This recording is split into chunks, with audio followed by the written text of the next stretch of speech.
सूत्रों के हवाले से बड़ी खबर आपको बता रहे हैं।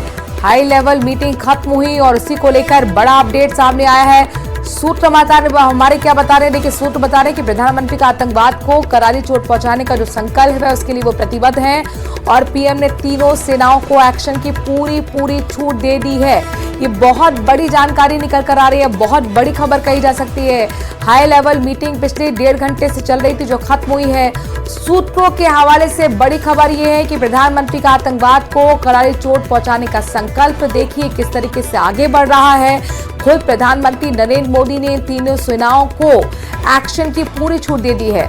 ये जो हाई लेवल मीटिंग हुई थी इसमें तीनों सेनाओं के चीफ यानी प्रमुख मौजूद थे, सीडीएस मौजूद थे जो कि तीनों सेनाओं की कमान संभालते हैं, एनएसए अजित डोभाल मौजूद थे, रक्षा मंत्री राजनाथ सिंह मौजूद थे। अब आप अंदाजा लगाएं कि जो बड़े मंत्री हैं, जो बड़े नेता हैं, जिनके हाथों में सेनाओं की कमान है, वो अधिकारी यहाँ पर पहुंचे हुए हैं प्रधानमंत्री आवास पर। 1.5 घंटे की यहाँ पर मीटिंग, इससे पहले भी किसी तरह की मीटिंग कल भी हुई थी और आज ही मीटिंग, और ये मीटिंग बता रही है कि तीनों सेनाओं को एक्शन की पूरी छूट दे दी है प्रधानमंत्री ने। अनूप हमारे संवाददाता इस खबर पर ज्यादा जानकारी के साथ जुड़ गए हैं। अनूप, क्या सूत्र बता रहे हैं? हाई लेवल मीटिंग पर सभी की निगाह टिकी हुई थी, क्या कहना है प्रधानमंत्री का? देखिए, आपको बता दूं कि थोड़ी देर पहले ही जो बैठक चल रही थी, हाई लेवल बैठक, जिसमें रक्षा मंत्री राजनाथ सिंह प्रधानमंत्री आवास पहुंचे थे, वहां बैठक हुई थी जिसमें तीनों सेना के अध्यक्ष थे, इसके अलावा अजीत डोभाल मौजूद थे। देखिए, कल सीसीएस की बैठक होनी है 11 बजे और उससे ठीक पहले आज हुई बैठक। जो सूत्र बता रहे हैं उसके मुताबिक पहलगाम घटना के बाद अब तक सेना के तरफ से क्या कार्रवाई की गई और आगे सेना किस तरीके से मुस्तैदी से कार्रवाई करने वाली है, इन सभी मुद्दों की जानकारी 1-to-1 ब्रीफ जो है वो प्रधानमंत्री नरेंद्र मोदी को दी गई है। खासतौर पे आपने देखा होगा पिछली बैठक में जिस तरह से सीसीएस की बैठक में डिप्लोमेटिक फ्रंट पर किस तरीके से पाकिस्तान को अलग थलग किया जाए, पाकिस्तान पर नकेल कसा जाए, इसको लेकर तमाम फैसले लिए गए थे। ऐसे में अब जमीनी तौर पर क्या फैसले, जमीनी तौर पर क्या कार्रवाई हमारी सेना कर रही है, इसकी पूरी जानकारी प्रधानमंत्री नरेंद्र मोदी को आज रक्षा मंत्री और तीनों सेना के अध्यक्षों ने दी है। जी अनूप, जाहिर तौर पर कूटनीतिक प्रहार तो हमने कई देखे हैं जिसमें सिंधु जल समझौता है, पाकिस्तानी वीजा को रद्द करना है, लेकिन इन सब के बीच में चूंकि जिस तरीके से उरी का हमने इंतकाम लिया, पुलवामा का हमने बदला लिया, क्या ये माना जाए कि पहलगाम अटैक का भी इंतकाम लेने का वक्त आ गया है? क्या संकेत दे रही है ये हाई लेवल मीटिंग? देखिए, इसमें तो कोई दो राय है ही नहीं। भारत की तरफ कोई नजर उठाएगा, किसी भी तरीके से निहत्थे लोगों पर, पर्यटकों पर कोई हमला करेगा और भारत जो बैठेगा, ये संभव है ही नहीं। आपने देखा कि तत्काल प्रभाव से जब पहली सीसीएस की बैठक हुई थी उसमें ऐसे फैसले लिए गए थे जिससे पाकिस्तान के आर्थिक कमर को तोड़ने का एक फैसला था। इसके अलावा जमीनी तौर पर किस तरीके से कार्रवाई की जाए, किस तरीके से आतंकवादियों के हौसले को नाबूद किए जाए, इसके लिए पूरी तरह से सेना तैनात है और कार्रवाई आप यकीन मानिए कि कार्रवाई हो रही होगी और आगे भी होगी, जिससे जो पाकिस्तानी हुक्मरान हैं और जो आतंकवादी हैं उनके हौसले पस्त हो जाएं। इंतजार कीजिए, बहुत ज्यादा वक्त आपको नहीं। जाहिर तौर पर चूंकि सीडीएस की बैक टू बैक जो मीटिंग चल रही, कल भी हमने देखा था महत्वपूर्ण मीटिंग, आज तो प्रधानमंत्री आवास पर ही मीटिंग हुई है, कल आप बता रहे हैं कि सीडीएस की मीटिंग है। क्या ये माना जाए तीनों सेना के प्रमुख के साथ यहाँ पर अंतिम रूपरेखा तैयार की जाएगी? कल का दिन बहुत महत्वपूर्ण और उसके बाद हमें जमीन पर देखेगा क्या कुछ बड़ा होने वाला है? अनूप, देखिए, जाहिर सी बात है आपको आगे भी कार्रवाई देखने को मिलेगी। इसके अलावा अभी भी जो कार्रवाई सेना की तरफ से की गई होगी, क्योंकि देखिए पहले ही दिन से यह कहा गया है कि आतंकवादियों को जाने नहीं दिया जाएगा, आतंकवादियों को नेस्तनाबूद किया जाएगा। ऐसे में लगातार सेना जो है वो तीनों सेना मुस्तैद है और कार्रवाई कर रही है। ऐसे में अब तक क्या कार्रवाई हुई है और दूसरी तरफ आगे आने वाले वक्त में क्या कार्रवाई की जाएगी, इन सभी बातों की जानकारी जो है वो प्रधानमंत्री नरेंद्र मोदी को दी गई है। कल सीसीएस की बैठक है और उसके बाद बैठक के बाद जो आमतौर पर एक परंपरा रही है सरकार की तरफ से इसको मीडिया में ब्रीफ भी किया जाएगा। तो आप देख सकते हैं कि बड़ी चीजें आपको सामने देखने को मिलेगी। अनूप, पहले भी हमने आतंकी कैंप को ध्वस्त करने का काम किया है, आतंकियों की कवर तोड़ने की काम किया है। अब यहाँ पर जिस तरीके से प्रधानमंत्री ने खुद इस मीटिंग में सेना को एक्शन की छूट दे दी है, इसके मायने आप क्या निकाल रहे हैं? देखिए, सरकार की तरफ से पहले से ये साफ है कि पाकिस्तान अगर आतंकियों को प्रश्रय दे रहा है, आतंकवादी गतिविधियों को उकसाने की कोशिश कर रहा है, तो किसी भी तरीके से उनकी सरजमी को भी बख्शा नहीं जाएगा। यानी कि जिस घटना की जिक्र कर रहे हैं, चाहे वो सर्जिकल स्ट्राइक हो या एयर स्ट्राइक हो, उससे ज्यादा गंभीर परिणाम पाकिस्तान को भुगतने पड़ेंगे, आतंकवादियों को भुगतना पड़ेगा। इसके लिए वो तैयार रहे और बहुत ज्यादा वक्त आपको देखने को नहीं मिलेगा। देखिए, ये आज के दौर का भारत है, प्रधानमंत्री नरेंद्र मोदी का ये भारत है। किसी भी तरीके से हल्के में किसी घटना को नहीं लिया जाएगा और उसको उसी की भाषा में जवाब दिया जाएगा। और अनूप, इसकी गंभीरता हम समझ सकते हैं जब खुद प्रधानमंत्री नरेंद्र मोदी बिहार से रैली से दुनिया को ये संदेश दे रहे हैं कि कल्पना से परे सजा आतंकियों को मिलने वाली है। क्या ये माना जाए कि बस काउंटडाउन शुरू ही हो चुका है? अनूप, देखिए, आप काउंटडाउन शुरू होने की बात करें, काउंटडाउन तो उसी समय से शुरू हो चुका था जब पहलगाम की घटना को अंजाम दिया गया था। आतंकियों को ये शायद उस समय समझ नहीं आया होगा कि वो किस सरजमी पे जाकर लोगों को जो निहत्थे लोग हैं, पर्यटक हैं, उनको निशाना साध रहे हैं, उनको जमींदोज किया जाएगा। और उस दिन से ही काउंटडाउन शुरू हो चुका है। आप यकीन जानिए, उन आतंकियों को तो मारा गया, लेकिन अनूप, जिनको पनाह देने वाले थे, जिनको ट्रेनिंग जो कर रहा है, जिस जमीन पर ये लॉन्चिंग पैड है, क्या आतंक प्रायोजित पाकिस्तान को भी सबक सिखाया जाना है? अनूप, ये बताइए कौन सा वो माध्यम हो सकता है? हालांकि बहुत ही गोपनीय बात है, लेकिन क्या, चूंकि लगातार एक्सपर्ट कह रहे हैं कि अब जल प्रहार होना चाहिए। अनूप, देखिए, ये सब कॉन्फिडेंशियल बातें होती है कि ये किस तरीके से, क्योंकि देखिए रणनीतिक बातें हैं। इसका खुलासा तभी होता है जब बहुत सरकार इसको सामने लाना चाहती है। जाहिर सी बात है, ये सरकार की मंशा साफ है और लगातार पहलगाम की घटना के बाद जिस तरीके से हमारी सेना मुस्तैदी से लगातार बैठक कर रही है, मुस्तैदी से पूरे हर घटनाक्रम पर ध्यान लगाए हुए है, ऐसे में आप ये समझ सकती हैं कि पाकिस्तानी सरजमी, पाकिस्तानी हुक्मरान को भी ये समझ में आ गया है कि भारत कोई बड़ी कार्रवाई करने जा रही है।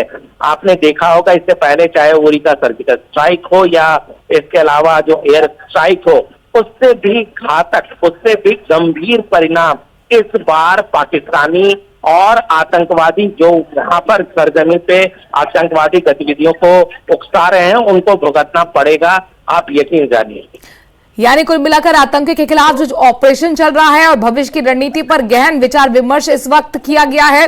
हाई लेवल मीटिंग प्रधानमंत्री आवास पर। अनूप, क्या सभी जो गणमान्य यहाँ पर मौजूद थे वो यहाँ से बाहर निकल चुके हैं? जी बिल्कुल, देखिए बैठक खत्म हो चुकी है और हमने देखा है कि लगातार तीनों सेना अध्यक्ष लगातार स्थिति पर नजर। अनूप, आपको रोकना चाहेंगे, डिफेंस एक्सपर्ट हमारे साथ विनोद दत्ता जुड़ गए हैं। विनोद दत्ता जी, बहुत बड़ी इस वक्त की बड़ी खबर प्रधानमंत्री आवास से आ रही है। 1.5 घंटे की हाई लेवल मीटिंग के बाद प्रधानमंत्री नरेंद्र मोदी ने तीनों सेनाओं को एक्शन की छूट दे दी है। इसे आप किस तरह से देख रहे हैं? देखिए, ये बड़ा अच्छा डिसीजन है सरकार का कि तीनों सेनाध्यक्षों को ये फ्री हैंड दिया है, क्योंकि इसमें जो ऑपरेशंस की प्लानिंग है उसमें काफी सहूलियत रहेगी और उसमें काफी सिनर्जी रहेगी। और क्योंकि सीडीएस का जब से गठन हुआ है तब से जो ट्राई सर्विस ऑपरेशंस हैं उनमें काफी समन्वय की सिचुएशन आ गई है। तो ये दर्शाता है कि अगर इस तरह का कोई ऑपरेशन प्लान किया जाता है तो तीनों सेनाओं का जो समन्वय है वो देखा जाएगा और जो हमारी त्रिशक्ति है उसका एक अच्छा मुजाहिरा हमारी सेनाएं करेंगी। जी, चूंकि आप डिफेंस के एक्सपर्ट हैं, आप मुझे बताइए कि जिस तरीके से उरी में या फिर पुलवामा अटैक का इंतकाम लिया गया था भारत की तरफ से, इस बार क्या वो माध्यम होगा? किस तरीके से प्रहार किया जाएगा? देखिए, ये कहना बड़ा अभी जल्दी होगी क्योंकि सरप्राइज और डिसेप्शन बहुत बड़ा एक फैक्टर होता है किसी भी ऑपरेशंस के लिए, और ये हमारा कहना थोड़ा सा प्रीमेच्योर होगा और हम नहीं चाहते कि कोई भी हमारे जो ऑपरेशंस हैं हम चाहते हैं कि वो सक्सेसफुल हों। तो ये वेट एंड वॉच की हमें थोड़ी सी पॉलिसी रखनी पड़ेगी, लेकिन इस बात में कोई शक नहीं कि हमारी सेनाएं पूर्ण रूप से ऑपरेशंस को प्लान करेंगी और इस आतंकवाद का खात्मा करने की कोशिश करेंगी। जी, कई ऐसे एक्सपर्ट्स हैं, कमर चीमा को भी आपने सुना होगा, वो भी ये कह रहे हैं कि कहीं ना कहीं अगर आप सर्वदलीय बैठक भारत बुला रहा है तो कॉन्फिडेंस में विपक्ष को लेने वाला है, यानी कि बहुत बड़ा कुछ होने वाला है। तो आपको लगता है कि अब काउंटडाउन शुरू हो चुका है, कल की जो सीडीएस की मीटिंग है वो महत्वपूर्ण होगी, उस पर रणनीति पर अंतिम मोहर लगेगी और उसके बाद जमीन पर देखा कि किस तरीके से प्रहार होगा? हाँ बिल्कुल, आपने देखा आज भी अभी आधे घंटे पहले एक मीटिंग खत्म हुई है जिसमें सीडीएस और सेनाध्यक्ष थे और एनएसए साहब भी थे। तो प्राइम मिनिस्टर साहब ने उसको प्रिजाइड किया है। जो ऑपोजिशन है, लीडर ऑफ ऑपोजिशन और बाकी जो पार्टीज हैं उन सबको ऑन बोर्ड लिया गया है। सीसीएस की मीटिंग में ये उन्होंने हिस्सा लिया है। तो ये सब बताता है कि आज पूरा देश सरकार के साथ है और वो चाहता है कि देखिए हमारा एम आतंकवाद के खिलाफ एक्शन लेना है, न कि किसी देश या किसी समुदाय के खिलाफ। जी, जम्मू कश्मीर के पूर्व डीजीपी एसपी वैद का भी बयान इस बीच आया था। उन्होंने कहा था कि यही राइट टाइम है पीओके को क्लेम करने का, क्योंकि बीएलए से किस तरीके से संघर्ष कर रही है पाकिस्तान की आर्मी। खैबर पख्तूनख्वा का तो हाल ये है कि वहां पर 60% इलाके से पुलिस और आर्मी भाग गई है। ये खुद हालात पाकिस्तान जो खुद मान रहा है उसके यहाँ बने हुए हैं। आप इस पर क्या कहेंगे? देखिए, जिस तरह से 5000 से ज्यादा सैनिकों ने वहां इस्तीफे दे दिए हैं, ऑफिसर्स छोड़ के जा रहे हैं, फौज नहीं देश छोड़ के जा रहे हैं, सेनाध्यक्ष ने खुद अपनी फैमिली को बाहर भेज दिया है। तो ये बता रहा है कि साहब किस तरह का वहां डर है, क्योंकि देखिए इंटेलिजेंस एजेंसी तो उनकी भी काम कर रही है, उन्हें भी पता है कि भारत क्या एक्शन लेने वाला है। तो ये इस तरह की खैबर पख्तूनख्वा में पुलिस को रोज वहां पाकिस्तानी आर्मी को शिकस्त मिल रही है। बलूचिस्तान में उन लड़ाकों ने पाकिस्तान आर्मी के छक्के छुड़ा रखे हैं। तो कैसे वो इस तरफ भारत के साथ लोहा ले सकते हैं? तो भारत के लिए भी ये बिल्कुल मुफीद समय है कि वो पीओके जो बिल्कुल एपी सेंटर बना हुआ है या और जो इतने मरकज हैं या इनके जो दहशतगर्दों की लीडरशिप है उसको निशाना बनाया जाए और आतंकवाद को उस पर कंट्रोल और उसका खात्मा किया जाए। तो जिस तरीके के पाकिस्तान के अंदर अभी हालात बने हुए हैं, सिंधु जल समझौता सस्पेंड करने के बाद ही वहां पर हमने ट्रेलर देखा कि किस तरीके से जो बड़े बड़े सुरमा जो गीदड़ भपकी युद्ध की दे रहे थे, बिलावल भुट्टो के परिवार की बात कर ले और पाक सेना प्रमुख के परिवार की बात कर ले, वो विदेश जाकर छुप रहे हैं। तो क्या यह माना जाए कि स्थिति बता रही कि पाकिस्तान का टूटना तय है? बिल्कुल, पाकिस्तान का टूटना तो पहले ही तय था, लेकिन ये है कि ये उन्होंने अपने जो ताबूत में आखिरी कील ठोक दी है पहलगाम। और वो कहते हैं ना कि जब किसी आदमी का बुरा वक्त आता है तो उसका विवेक पहले ही भगवान उससे छीन लेते हैं। तो यही पाकिस्तान का हाल हुआ है। इस्तीफे पाकिस्तानी सेना के अंदर हो रहे हैं। इमरान खान जैसे बड़े नेता को जब जेल में डाल दिया गया तो वहां की आवाम भी आर्मी की तानाशाही से तंग है। आपको लगता है कि this is the right time सबक सिखाने का? बिल्कुल, देखिए पाकिस्तान की जो आवाम है वही सेना को सबक सिखा रही है।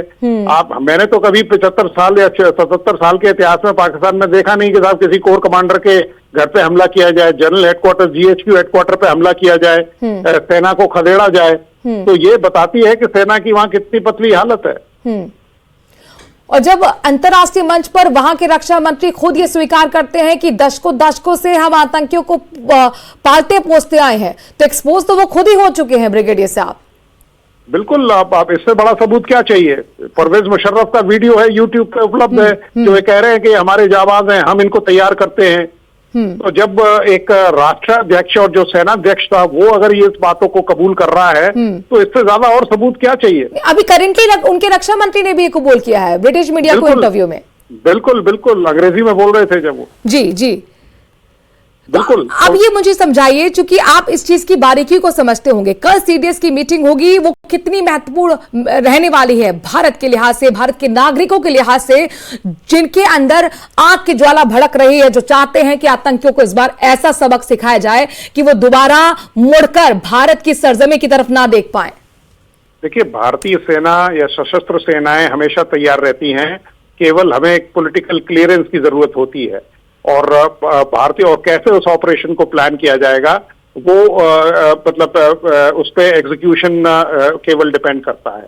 तो भारत की सेना तो 24/7 तैयार है। आपने देखा होगा कि कहीं भी किसी तरह की कोई आपदा आती है या कोई इस तरह के ऑपरेशंस किए जाते हैं, तो ये पाकिस्तान को यही डर तो हो जा रहा है। वह पाकिस्तान की तो सेना 90% तिजारत में इन्वॉल्व है, ड्रग ट्रैफिकिंग में इन्वॉल्व है, सियासी किडनैपिंग्स करा रहे हैं, वो खाना जंगी करा रहे हैं।